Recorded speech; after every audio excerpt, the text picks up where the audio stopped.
성도 여러분 안녕하세요. 매일 하나님 만나 말씀에 만나 공급받는 매일 만나 시간입니다. 하나님의 평강이 여러분의 마음과 가정에 가득하길 축복합니다.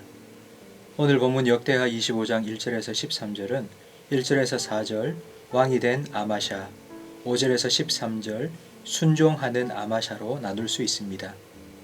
요아스의 뒤를 이어 왕이 된 아마샤는 온전하지는 못해도 하나님 앞에서 정직하게 행했습니다. 그 한 가지 예가 3절 이하에 나옵니다.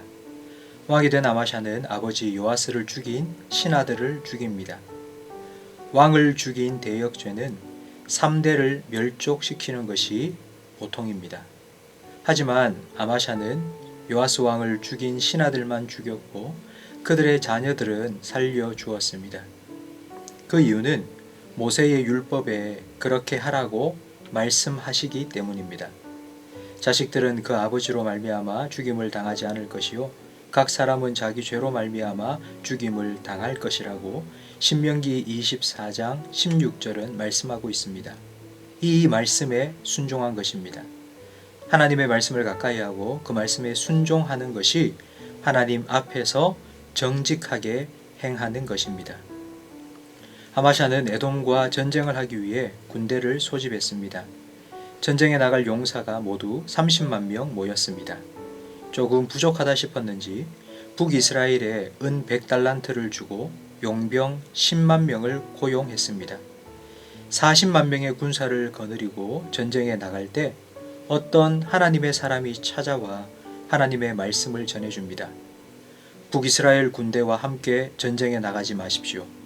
하나님께서는 북이스라엘 민족들과 함께하지 않습니다. 만약 북이스라엘 군대와 함께 간다면 하나님께서 이 전쟁에서 왕이 패하게 하실 것입니다.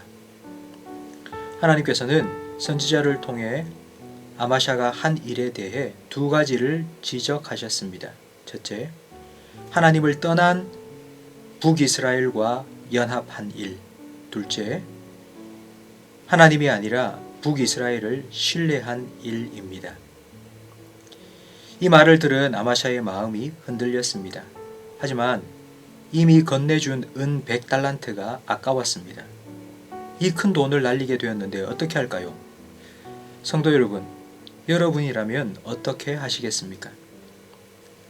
어떤 사업에 큰 계약금을 걸었는데 그 사업이 불법이라는 게 드러났다면 어떻게 하시겠습니까?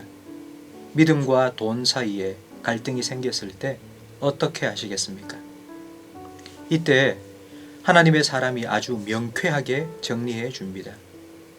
여호와께서 능히 이보다 많은 것을 왕에게 주실 수 있나이다. 아멘.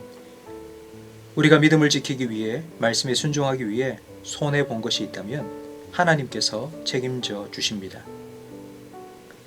아마샤는 하나님의 말씀에 순종하여 북이스라엘 군대 10만을 그냥 돌려 보냅니다. 이들은 심히 노하며 돌아갔습니다. 왜냐하면 전쟁에서 승리하면 은 100달란트보다 더 많은 전리품을 얻을 수 있기 때문입니다. 이들은 돌아가면서 유다 성읍들을 쳐서 살육과 약탈을 행했습니다. 하나님께서 이렇게 악한 북이스라엘 민족과 함께하지 않으십니다. 북이스라엘의 10만 대군은 떠났지만 하나님께서 아마샤와 함께해 주셨고 에돔과의 전쟁에서 큰 승리를 거두게 해 주셨습니다. 함께 나눌 기도 제목입니다. 세상의 방식, 세상의 유행이 아니라 성경에 순종하게 해달라고, 돈이 아니라 하나님을 선택하게 해달라고, 사람이 아니라 하나님만 의지하게 해달라고 기도하시기 바랍니다.